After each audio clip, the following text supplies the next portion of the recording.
Então vamos ler hoje.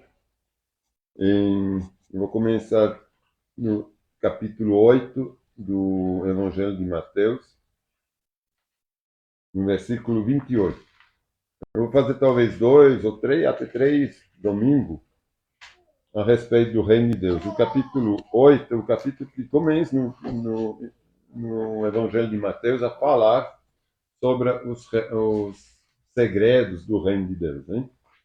Sobre como que as coisas funcionam, como que Jesus tem o poder dentro do reino de Deus. Ele teve esse poder por um tempo também aqui na Terra. Hein? Na verdade, vai do capítulo 8 até o 12, são as revelações um pouquinho sobre o reino de Deus. Né? O Evangelho de Mateus é um evangelho que não é cronológico. Hein? Mateus ele juntou no Evangelho as coisas por acontecimentos. Por exemplo, ele juntou todos os milagres, né? Os 10 milagres que ele está contando, está tudo junto. Ele juntou tudo que é do reino do céu, tudo que é da espiritualidade, tudo que é da coisa carnal. Ele juntou por assunto. E não foi uma história cronológica. Claro que o início fala do nascimento, então, mas ele junta por assunto. Então, às vezes, a gente lê, por exemplo, que ele está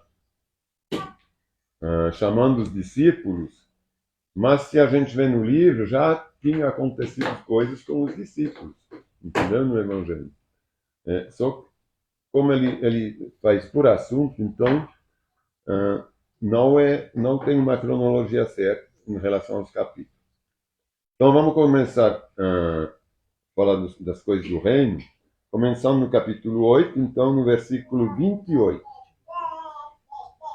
Não, eu vou começar no 18. Depois a gente fala, vai do 18 ao 22, e depois a gente pula para o 28. E no 18 é o preço de seguir Jesus. Eu acho importante começar aqui.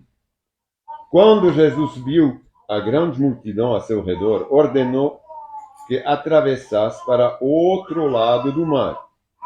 Então, um dos mestres da lei disse: Mestre, eu o seguirei aonde quer que vá. Porque Jesus ele viu que tinha muita gente, né, que estava se acumulando. Ele tinha curado muitas pessoas lá. Ah, tinha muita gente. Então ele falou: não, agora tem que sair dali. Porque agora eles vêm só pela cura, eles não vêm mais pela palavra, né, pela mensagem, como a gente viu da outra vez. Eles vinham mais pelo pão, né, da multiplicação dos pães, mais que pela palavra. Aí aqui ele fala: agora vamos. Ele viu a grande multidão ao seu redor, ordenou que atravessasse para o outro lado do mar. Eu vou aproveitar disso, que eu tinha aqui, porque para a gente situar as coisas, como funciona, quando ele fala aonde eles estão, ó, essa aqui, eles estão aqui. Ele fala de mar, mas na verdade não são mares, são lagos. Né? Isso eu já tinha falado uma vez. Então, aqui se chama, é o Mar da Galileia. Não sei, não vai. Eu tinha aqui um outro negócio, você já perdeu. Aqui o Mar da Galileia, onde ele está. Aqui é Cafarnaum, perdeu-se não. É Cafarnaum, mas vocês viram agora, vocês viram que tem dois lagos, né? Ele nasceu aqui nesse lago em cima, em Nazaré, né? Quer dizer, ele nasceu em Belém, embaixo, na Galileia. Mas ele morou em Nazaré, por isso que ele é chamado Nazareano. Isso. Cafarnaum, onde eles estão, eles vão de um lado do outro do lago, porque o Mar de Galileia, ele vai de Cafarnaum a quando a Gadareia. Tem vários nomes para onde tem os Gadarenos. Isso. Ele atravessa esse lago, esse mar, que é um lago, não é muito grande. É por isso que ele vai de um lado para outro. Mas falam de mar. Mas não é um mar, um oceano. São lagos. Certo? Só para a gente situar. E quando ele vai falar aqui no Evangelho, que ali que ele morou, é onde ele morava, é porque é perto de Nazaré. Lá, o Cafarnaum se encontra, talvez, sei lá, 30 quilômetros de Nazaré. É uma região lá que ele conhece, que ele sempre morou. O pai dele, o José, ele teve que ir para Belém para fazer um recenseamento na época. É por isso que ele nasceu lá em Belém. Mas ele não é de lá, ninguém era de lá, de Belém, lá desse lago lá embaixo, do Mar Morto, que é lá embaixo. Eles foram só para fazer um recenseamento, que tinham uma ordem para isso. Ele nasceu, a Maria estava grávida, quando eles foram para lá, ele nasceu lá. Mas depois voltaram para Galiléia, certo? Então é por isso que ele fala onde ele morava, para vocês entenderem quando eu vou ler. Então, quando Jesus viu a grande multidão, vou recomeçar, ao redor, ordenou que atravessassem para outro lado do mar. Então, um dos mestres da lei disse: Mestre, eu o seguirei aonde quer que vá. Jesus respondeu: As raposas têm tocas, onde morar, e as aves têm ninhos. Mas o filho do homem, que é Jesus, não tem sequer um lugar para recostar a cabeça. Outro discípulo disse: Senhor, deixe-me primeiro sepultar meu pai. Jesus respondeu: Siga-me agora. Deixe que os mortos sepultem os próprios mortos. Isso quer dizer o quê? Quando ele fala das raposas, que elas têm tocas para morar, é que o discípulo, ou Jesus, não tem. Por que não tem? Porque aqui não é moradia definitiva. Então não importa. Fala, vocês não vão ser bem-vindos em muitos lugares, então vocês não vão poder se estabelecer lá, que eles vão querer mandar vocês embora. O outro disse: não, então antes de eu te seguir, quer dizer, de me arrepender, de ter uma outra vida, me deixa antes fazer uma coisa assim, por exemplo, sepultar meu pai. Aí ele fala: mas tudo que vocês vão querer fazer, que está fora de mim, é a morte, é morte. Vocês estão mortos. Então deixe os mortos, que são esses que estão no mundo, enterrar os seus mortos, porque já são mortos também. Os que os enterram, se a gente não está seguindo Jesus, a gente é morto. A gente vai ressuscitar e renascer uma vez que a gente está se arrependendo dos nossos pecados, da nossa vida nesse mundo, a gente começa a ter vida. Mas até então, nós somos já mortos vivos. Então ele fala: mas deixa esses mortos enterrar os seus mortos, porque eles não querem me seguir, e me segue agora. Porque eles já têm o destino deles também. Como é forte, hein? Quando a gente começa a realmente pensar no que ele está falando, o que Jesus quer da gente. Hein? Não é pouca coisa, não. Ele fala: o preço de seguir Jesus é suficiente. Vamos passar já no 28. Quando Jesus chegou, então, do outro lado, ele tinha falado que ele ia atravessar, que tinha muita gente. E quando ele chegou, então, ao outro lado do mar, a região dos Gadarenos, 2 homens possuídos por demônios saíram do cemitério e foram a seu encontro. Eram tão violentos que ninguém podia passar por aí. Você vê, ele chegou lá, do outro lado, hein? Era um povoado lá, os Gadarenos. Ele era do outro lado do mar, do lago. Ele conhecia muito bem essa região. Mas aí ele já tinha começado o seu ministério naquela época. Quando ele chegou lá, ele falou assim: eles começaram a gritar: por que vem nos importunar, Filho de Deus? Naquela época, ninguém ainda o reconhecia realmente como Filho de Deus. Mas os demônios, onde ninguém podia passar, porque eles eram tão violentos que ninguém passava lá, quando Jesus chegou, ele já reconheceu. O mundo das trevas já reconheceu o Filho de Deus, hein? Ele não precisou falar: eu sou Jesus. Não, todos sabiam já. Eles começaram a dizer: por que vem nos importunar, Filho de Deus? Veio aqui para nos atormentar antes do tempo determinado.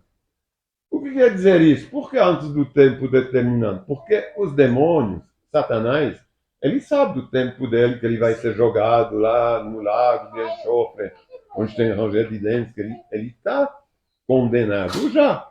Então ele sabe que eles são condenados, os demônios. Então ele fala, veio aqui para nos atormentar antes do tempo determinado. O que você está fazendo aqui? Você não deveria estar lá sentado no céu, junto ao Pai, onde você estava? Não, você veio na terra para quê agora? A gente está aqui tranquilo, fazendo nosso dever de atormentar as pessoas. Agora você vem nos atormentar. A certa distância dele, havia uma grande manada de porcos pastando. Então, Jesus não falou nada até então, hein? Então os demônios suplicaram. Se vai nos expulsar, manda-nos entrar naquela manada de porcos. Jesus não tinha falado nada, mas os demônios, o Satanás, ele já sabe que ele está ameaçado. A gente não precisa fazer nada. Quando a gente diz Jesus, a gente tem autoridade aqui, no nosso corpo, no nosso coração, no nosso corpo, na nossa mente. Satanás sabe de quem a gente é. Eu não preciso falar, eu sou de Jesus, Satanás, tá? Senão pode tocar em mim, não. Não. Se a gente vive certo, segundo a palavra, Satanás e os demônios não tocam na gente. Não podem tocar. Eles têm medo da gente. Eles tremem na frente da gente, porque eles não veem a gente. Eles veem o Espírito Santo, não é? Vê como acontece. Então os demônios suplicaram. Se vai nos expulsar, mande-nos entrar naquela manada de porcos. Vão, ordenou Jesus. As palavras que ele falou, somente vão. Vão, ordenou Jesus. Os demônios saíram dos homens e entraram nos porcos. E toda a manada se atirou pela encosta íngreme do monte para dentro do mar e se afogou. Você vê? Eles são tão maldosos, o demônio o Satanás é tão mau, que ele prefere sair desse, ele sabe que ele tem que sair, mas ele quer ir em algum lugar, mesmo se é para matar na hora. Eles não demoraram o quê? Talvez 5 minutos nesses outros corpos de porco, antes de afogar os porcos e sair. O que eles vão fazer num corpo morto? Não tem mais como eles agir. Então eles ficaram vagando do mesmo jeito, como se eles não tivessem ido dentro da manada de porco. Mas eles precisam possuir. O demônio, ele precisa de um corpo. Ele não gosta de vagar assim. Ele precisa estar dentro de um corpo, atormentando. Então é por isso que o cristão, ele tem que vigiar, como falou agora. A gente tem que vigiar, você falou de praticar. Por quê? Porque se a gente não pratica, a gente abre uma brecha, aí o mundo das trevas, ele só quer isso. Ele só quer isso, ele quer matar. O que adiantava esses porcos? Para que matar esses porcos? Para 3, 5 minutos de alívio que eles iam ter, de não ter que vagar? Eles têm o destino deles era vagar do mesmo jeito, até encontrar de novo o corpo, alguém para atormentar. É por isso que está escrito que o diabo só quer roubar e matar. Ele não quer nada de bom. Não existe uma coisa boa nas trevas. E quem não está com Deus, está com tudo de ruim. Não tem como, mas não estou com não vou seguir porque eu faço bem. Isso não existe. Não existe alguém que não está com Jesus fazendo bem. Isso não existe. Isso aqui é completamente humanista. Ele está achando que ele está fazendo bem, mas não está. Porque está ajudando alguém a não ser salvo. Quando alguém, por exemplo, esses ONGs que não são cristãos, vamos supor, elas ajudem, né? Elas ajudam. Tudo bem, é uma ajuda humanitária. Mas não passa de ser uma ajuda humanitária, porque essa aqui não vai salvar a pessoa. Ninguém deseja a morte de ninguém, mas se a pessoa morresse naquele momento, com Deus, seja com qualquer idade, ela ia viver, ela ia ter a vida. Só que a gente não consegue enxergar vida na glória sem que a gente tenha vida na terra. É isso que o cristão tem que poder ter a mente de Cristo, enxergar muito mais longe que essa própria vida na terra. Aí o versículo 33. Os que cuidavam dos porcos fugiram para uma cidade próxima e contaram a todos o que havia ocorrido com os homens possuídos por demônios. Veja bem que está escrito que eles fugiram. Eles ficaram assustados, estavam guardando os porcos, eles viram toda a manada de porcos, eles se jogaram no mar, no lago, morrer, aí eles fugiram, ficaram com medo.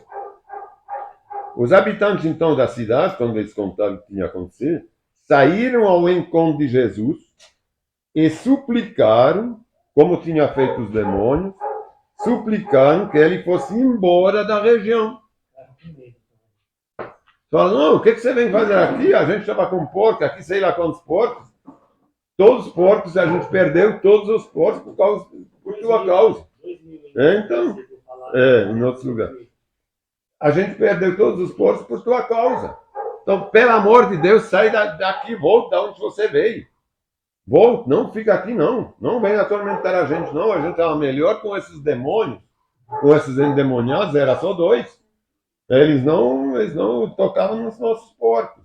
Então, isso expressa muito bem como as pessoas não querem Jesus. Não querem, eles não querem o bem. Eles querem o que é material. Eles tinham os porcos aqui, perderam, mas não aguentaram perder. Eles não queriam a salvação. Eles queriam possuir. Quando Jesus fala, você está pronta a vender tudo por mim?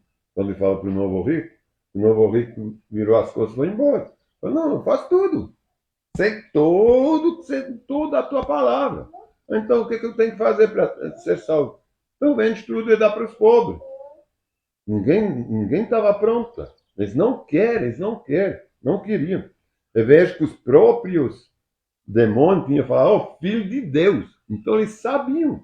Quando eles foram contra a cidade, eles falaram, certamente, filho de Deus.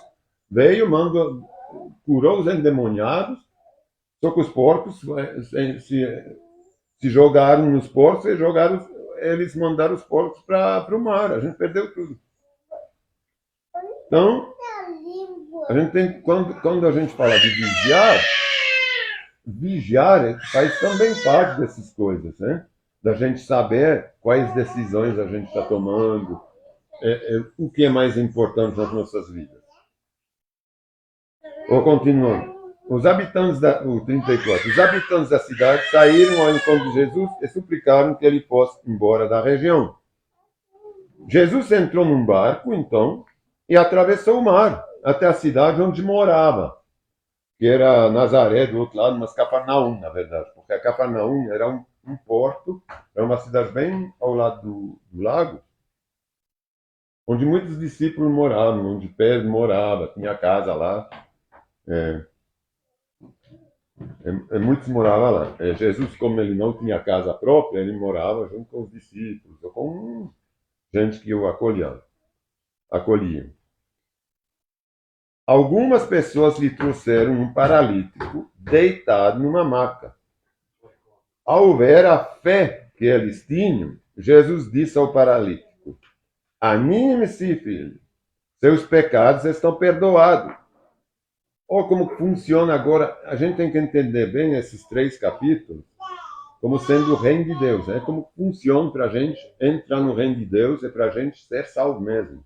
É para as coisas acontecer do jeito que Deus quer. Do jeito que elas acontecem no reino de Deus, elas acontecem aqui do mesmo jeito, porque Deus agindo através da gente. O reino de Deus agindo através da gente. Lhe trouxeram um paralítico deitado numa cama, paralítico. Aí Jesus, ao ver a fé que eles tinham, Jesus disse ao paralítico, anime-se, filho, seus pecados estão perdoados. Aqui, ele não pediu o arrependimento do paralítico. A própria fé era tão grande que ele não encontrou pecado neles. Quer dizer, para não poder ser curado. E vocês vão ver como aqui em vários outros lugares, eu não estou falando nada que a doença seja resultado de um pecado. Mas a verdade, eu também sou doente, tenho coisa do pulmão, então eu sou o primeiro a poder falar. Estou falando sem medo. Mas, quando a gente vê na palavra, eu sei que tem muitos que falam, não, a doença tem nada a ver com pecado. O próprio Jesus responde para uns pais, em outros lugares, quando os discípulos perguntam, mas quem pecou quando tem um filho doente? Né? Quem pecou, os pais ou a pessoa, o filho? Ou os pais deles até? Por que o filho nasceu doente? Aí ele fala, não, ninguém pecou. Mas a gente nasce pecador, hein? A gente tem uma natureza de Adão, caído, homem caído. Então, todos nós somos pecadores. Nascemos pecadores hoje. Então, todos nós somos doentes. A doença é da alma, primeiramente. Ela é doente porque a gente é pecador, a gente nasceu do pecado, por causa de Adão. Então, todos nós somos pecadores. A gente vê que aqui, quando ele perdoa os pecados, a todos, a fé, ela faz que as pessoas são curadas. Então, mas as doenças aqui são sempre relacionadas à falta de perdão, à falta de arrependimento. Aí, quando a pessoa é perdoada, a doença também vai embora. Ela não tem mais como ficar, porque o coração é purificado, a pessoa não tem mais mágoa, e isso realmente tem uma comprovação científica. Tem um médico que eu tinha lido um livro uma vez, não tinha nada a ver com a palavra, mas que era científico, de um médico, que falava que quem não perdoava, né, quem tinha mágoa, todas as pessoas que são amargas, elas morrem antes, elas não vivem tanto tempo. Elas morrem de um câncer, ou de um derrame, ou de um negócio do coração, porque elas são amargas, hein? O corpo, ele reage. Por exemplo, quando a gente dá estímulos no cérebro bom, que a gente está de bom humor, a Ana sabe disso quando você está bem, né? Ou quando você está ruim. Quando a gente está ruim, é difícil, né? Quando a gente está com dor de cabeça, alguma coisa, você não consegue fazer nada. Quando você está com náusea, você consegue rir? Não. Então você quer morrer. Não, mas é verdade, às vezes você quer morrer. Então, realmente, a doença, o espírito, o estado de espírito, ele é tudo na vida de alguém. Quando a gente está bem, a gente vive muito tempo. Quando a gente está ruim, o nosso corpo vai junto. Isso a gente vê aqui que quando Jesus ele perdoava os pecados, as pessoas começavam a viver, a florescer, hein? O contrário não. Você vê, eu vou reler aqui.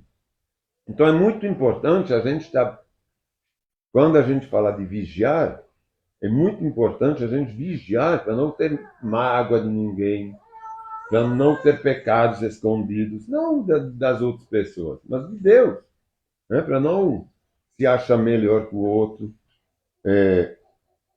e achar que a gente não precisa de Deus. Então ele fala assim para o paralítico: anime-se, filho, porque seus pecados estão perdoados. No versículo 3, alguns mestres da lei disseram a si mesmos: isso é blasfêmio.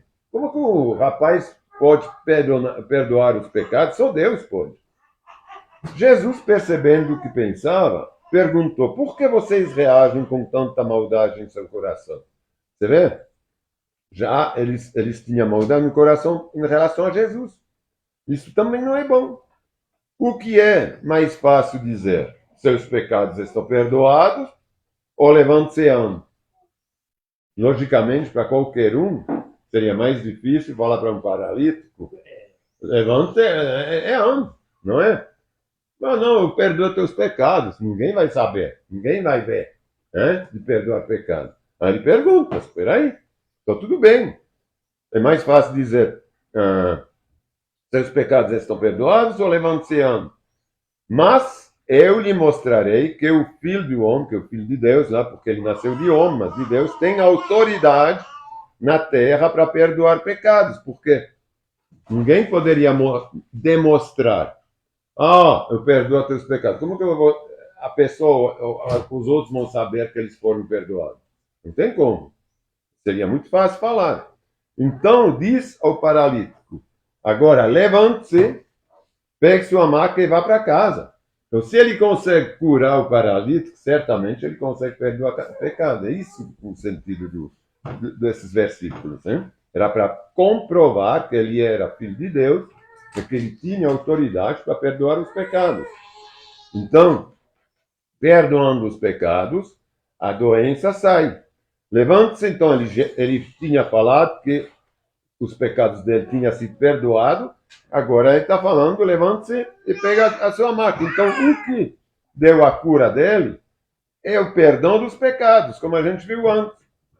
O homem se levantou e foi para casa. Ao ver isso, a multidão se encheu de temor e levou a Deus, e louvou a Deus por ele ter dado tal autoridade aos seres humanos. Porque eles viam Jesus como um mortal, ele mesmo fala, um filho do homem. Porque ele nasceu de homem, eles conheciam ele estava na terra dele. Ele tinha acabado de reatravessar. Jesus entrou num barco, atravessou o mar até a cidade onde morava, em Cafarnaum, do lado de Nazaré. Então, eles o conheciam como filho de Jacó, de José, como filho de José. É por isso que eles falam.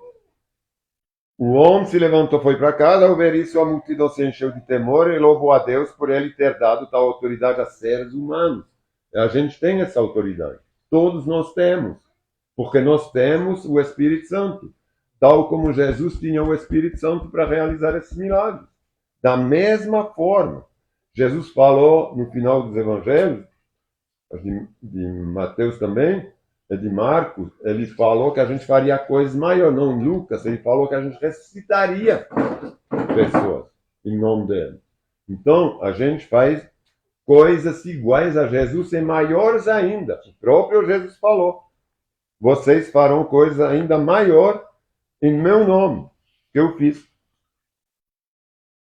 Vamos lá, agora tem um chamado de Mateus, justamente que escreveu aqui o Evangelho, é quando ele chama Mateus como discípulos, para seguir. Enquanto Jesus caminhava, viu um homem chamado Mateus, sentado onde se coletava impostos. Siga-me, disse-lhe Jesus. E Mateus se levantou e o seguiu. Mateus era um cobrador de impostos. Hein? A gente poderia ler em Marcos 2, logo um pouquinho mais para frente, Marcos 2, versículo 13, é a narração do mesmo acontecimento, mas por Marcos, narrado por Marcos. Ele é um pouquinho mais detalhado, que ele dá o verdadeiro nome o nome, na verdade, hebraico de Mateus, que é Levi. 2, 13.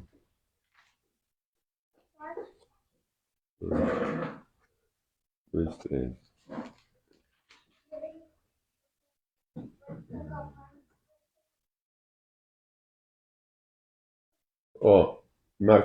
Marcos 2, versículo 13. Em seguida, Jesus saiu outra vez para a beira do mar e ensinou a multidão.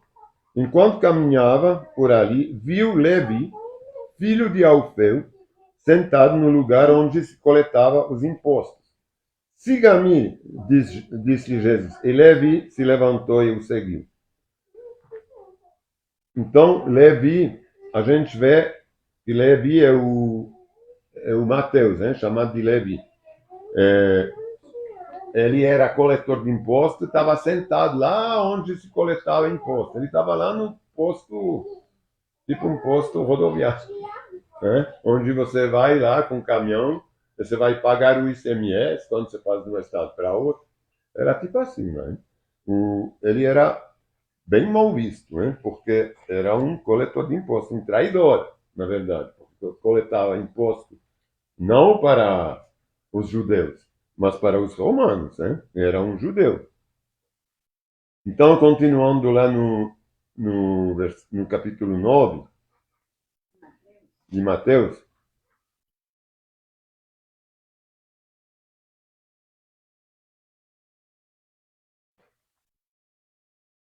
no versículo 10, né? Mais tarde, aí ele falou assim, vou reler, vou recomeçar de novo. Enquanto Jesus caminhava, viu um homem chamado Mateus sentado onde se coletava o imposto. Siga-me, disse Jesus. E Mateus se levantou e o seguiu. Mais tarde, na casa de Mateus, Jesus e seus discípulos estavam à mesa acompanhados de um grande número de cobradores de impostos e pecadores. Veja com quem ele andava. É o Mateus. Primeiramente, o Mateus, como ímpio, ele não perguntou duas vezes não. Como às vezes a gente que conhece a Jesus, que não quer fazer os mandamentos dele, não, Mateus ele sabia que ele estava ruim, que ele estava errado. Ele sabia, ele tinha visto Jesus fazer as coisas boas. Quando Jesus o chamou, ele na hora largou. O que ele estava fazendo lá é seguir Jesus. Ele foi com ele, falou, não, siga-me. Ele levantou e foi. Aí, mais tarde, na casa de Mateus, Jesus e seus discípulos estavam à mesa, acompanhados de um grande número de cobradores de impostos. Ele foi lá para a casa de Mateus, junto onde tinha todos os ladrões, os traidores. Era tudo visto como ladrão, como realmente ladrão, que roubava o povo. Quando os fariseus viram isso, perguntaram aos discípulos, por que o seu mestre, com cobradores de impostos e pecadores, porque eles, como bons católicos, como bons seguidores da lei e da religião, nunca iriam na casa de alguém que era traidor, que cobrava impostos dos irmãos deles, dos próprios judeus, para distribuir para os romanos. Então, por que o seu mestre come com cobradores de impostos e pecadores? Jesus ouviu o que disseram e respondeu: as pessoas saudáveis não precisam de médico, mas sim os doentes. Então, como a gente não tem que fazer essa diferença? A gente não tem que pregar para quem já conhece o Evangelho. Não adianta buscar numa igreja, querer tirar as pessoas das igrejas para aumentar o número aqui da nossa. Porque não é nessas pessoas que já conhecem a Deus, que já são salvas, que a gente tem que pregar. Mas sim a esses que estão no mundo, que adoram falsos deuses. Porque ele fala, as pessoas saudáveis que já conhecem a mim, não precisam de médico, mas sim os doentes. E acrescentou, agora vão e aprendam o significado desta passagem das Escrituras. Querem que demonstrem misericórdia e não que ofereçam sacrifício. Porque o que é que os outros faziam? Faziam liturgia. Eram religiosos, eles tinham tradições, ofereciam sacrifícios. Estava tudo certo. Eu vou me divertir e depois eu faço um carisma, faço um jejum. Aí está tudo certo. Entendeu? Ele fala, não, quero que demonstre misericórdia, não que ofereça um sacrifício, mas perdoam o outro. E vão lá no cobrador de imposto, vão lá no ladrão, fala com quem precisa, com quem fez a coisa errada. Então vai lá, converse com ele, e vamos ver se ele volta para o caminho. Pois não vim para chamar os justos, mas sim os pecadores. Aí tem lá toda uma discussão sobre o jejum. Quando ele fala também que ele não veio para chamar os justos, ele não veio para chamar os orgulhosos. A gente tem que entender assim. Quem não quer descer do cavalinho, deixa ele lá. Porque se perder, se perca. Mas eu venho chamar os humildes. Entendeu? Quando ele fala isso. Mas sim os pecadores. São os humildes. Você viu como ele como pecador, ele rapidamente seguiu a Jesus. Então, o pecador, muitas vezes, ele não tem, ele é ciente do seu pecado. Ele quer ser salvo. Então, ele sim. Agora, quem é orgulhoso, não quer enxergar que ele está errado, então ele vai se lascar mesmo. É isso que ele está falando, pois não vim para chamar os justos, que são tanto os justos como os orgulhosos, mas sim os pecadores, como os humildes, que reconhecem que são pecadores. Os discípulos de João Batista foram a Jesus e lhe perguntaram, os discípulos de João Batista, né? Porque João Batista ele batizava do arrependimento. Ele tinha discípulos. Eles falavam, não, eu fui batizado sim por João Batista. O batismo do arrependimento, naquela época. Ele perguntaram a esses discípulos de João Batista, por que seus discípulos, então, de Jesus, não têm hábito de jejuar, como nós e os fariseus fazem? Os bons religiosos, lá, os fariseus, eles jejuavam. Até se vestia de coisas mais humildes, né? Quando eu jejuava, para mostrar para todo mundo que jejuava. Era um modo de mostrar a religiosidade deles. Aí ele pergunta, mas por quê? Seus discípulos não têm hábito de jejuar, como nós, os fariseus? Jesus respondeu, por acaso os convidados de um casamento ficam de luto enquanto festejam com um noivo? Claro que não, hein? Quando você vai num casamento, é que você tem lá a festança, a comilança, você não vai. Fala, não, eu estou de jejum. Aí você não vai no casamento, né? Você não vai honrar lá o noivo. Um dia, porém, o noivo lhe será tirado. Então jejuarão. Agora a gente tem que ver essa aí, tem que entender da seguinte forma. Enquanto a gente está com Jesus, agora, Jesus mora na gente, não é? A gente precisa jejuar? Não. Não, a gente está na alegria. A gente está com o noivo. A gente está com Jesus. Então, para que a gente vai querer ficar triste? Jejuar? Não, peraí, eu preciso jejuar. Na esperança de ter alguma melhor na minha vida? Não. Isso são os fariseus que fazem. Porque a gente já renasceu, já ressuscitou, a gente já está com um noivo e tudo. A gente já está no reino.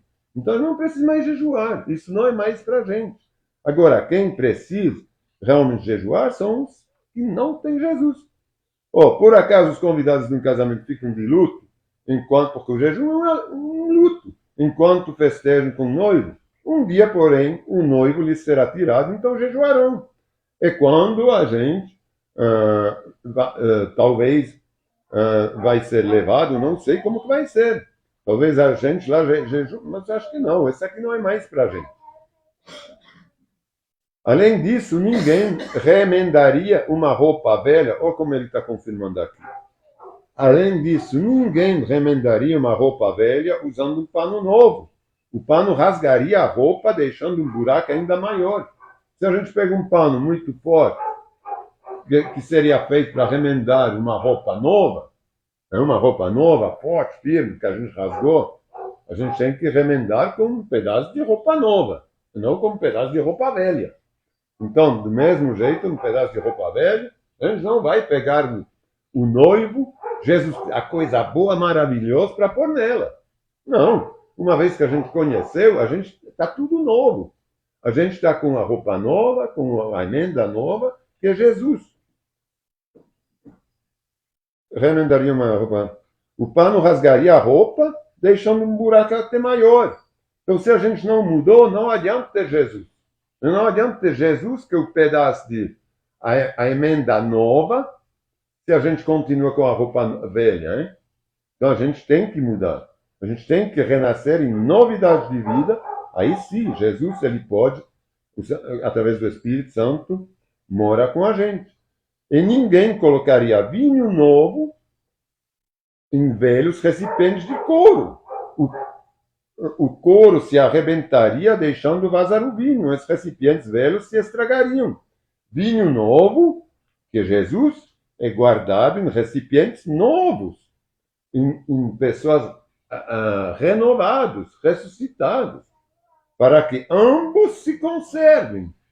Quando você falou hoje de manhã da vinha, dos ramos, são os ramos bons que ficam com como que a gente fala, com a videira. É o ramo bom. Os que são ruins, eles são cortados. Então, para que os dois se conservem e dão frutos. Assim, ó, vinho novo é guardado em recipientes novos, para que ambos se conservem e amadurece. Aí, não sei por que oração. Talvez se dá para continuar ou se eu deixo para depois. Dá para vocês? Ou é melhor? Hã? Vocês estão em cima da hora. Então vou parar aqui. Aí o próximo culto eu vou continuar e talvez a gente já comece o capítulo 10. Porque vai continuando assim, explicando para a gente esses capítulos, eles servem para a gente conhecer o reino de Deus. Como que ele funciona. No reino de Deus tudo é novo. No reino de Deus não tem emenda velha com coisa nova, coisa velha com remenda nova. Não pode se misturar as coisas. Ou tudo é puro, ou tudo é novo, ou não participe do reino. É isso que ele quer dizer. Ou a gente é renovado, a gente recebe Jesus, que é uma coisa fantástica, um noivo, ou a gente não é renovado e Jesus não pode viver com a gente, mudar nada nas nossas vidas, nem aqui, nem depois. Certo? Então vamos deixar o versículo 14, hein? Para lembrar para o próximo culto. Eu te agradeço, Senhor, para